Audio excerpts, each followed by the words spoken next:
Son of God, say my mind, and you don't give as you receive, and your release is Satan. This is the season 3, the episode number 172 in the series How to Manifest Immortality, the workbook lesson 133, and the idea we are going to practice today is I will not value what is valueless. I will not value what is valueless. Sometimes in teaching, there is benefit, particularly after you have gone through what seems theoretical and far from what the student has already learned, to bring him back to practical concerns. This we will do today. We will not speak of lofty, world encompassing ideas, but dwell instead on benefits to you. You do not ask too much of life, but far too little.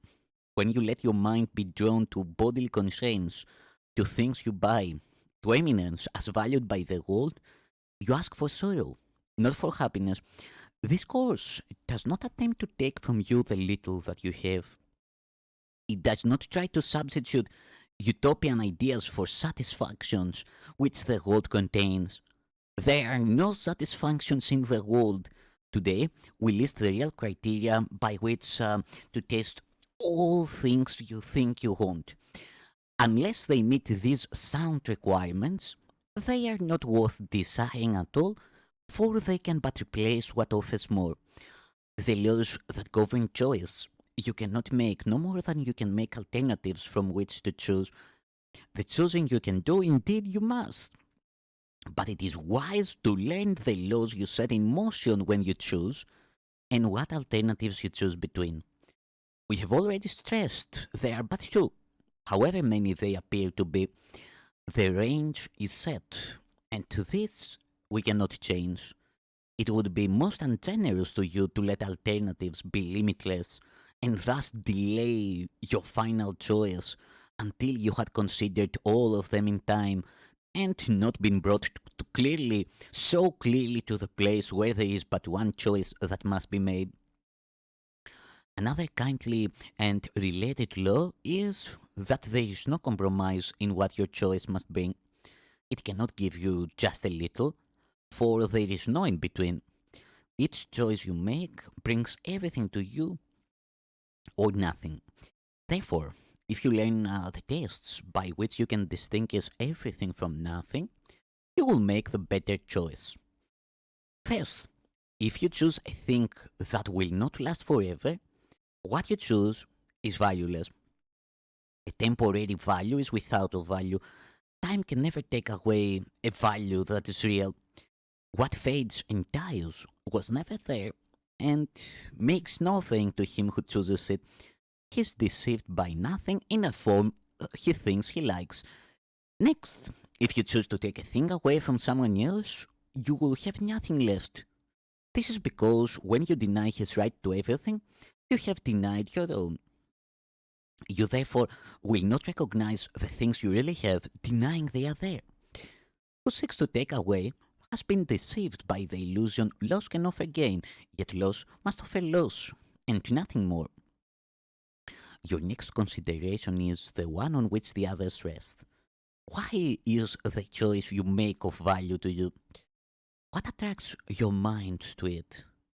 What purpose does it serve? Here is the easiest of all to be deceived. For what the ego wants, it fails to recognize.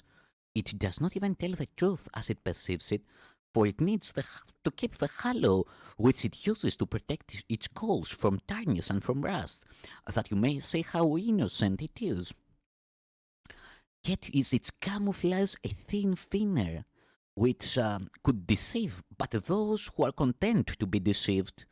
Its goals are obvious to anyone who cares to look for them. Here's deception doubled, for the one who is deceived will not perceive that he has merely failed to gain. He will believe that he has saved the ego's hidden goals. Yet though he tries to keep its halo clear within his vision, still must he perceive its tarnished edges and its rusted core. His ineffectual mistakes appears as strange to him because he looks upon the darkness as his own. The rust, a sign of deep unworthiness within himself. He, who would still preserve the ego's goals and serve them as his own, makes no mistakes according to the dictates of his guide. This guidance teaches it is error to believe that sins are but mistakes, for who would suffer for his sins if this were so? And so, we come to the criterion for choice that is the hardest to believe, because its obviousness is overlaid with many levels of obscurity. If you feel any guilt, if you feel any guilt about your choice, you have allowed the ego's goals to come between the real alternatives, and thus you do not realize there are but two, and the alternative you think you chose seems fearful and too dangerous to be the nothingness it actually is. All things are valuable or valueless, worthy or not of being sought at all, entirely desirable or not the slightest effort to obtain. Choosing is easy just because of this. Complexity is nothing but a screen of smoke which hides the very simple fact that no decision can be difficult. What is the gain to you in learning this? It is far more than merely letting you make choices easily and without pain. Heaven itself is reached with empty hands and open minds, which come with nothing to find everything and claim it as their own. We will attempt today to reach this state with self-deception laid aside and with an honest willingness to value but the truly valuable and real. Our two extended practice periods of 15 minutes each begins with this. I will not value what is valueless, and only what has value do I seek, for only that do I desire to find. And then receive what waits for everyone who reaches unencumbered to the gate of heaven, which swings open as he comes. Should you begin to let yourself collect some needless burdens or believe you see some difficult decisions facing you, be quick to answer with this simple thought.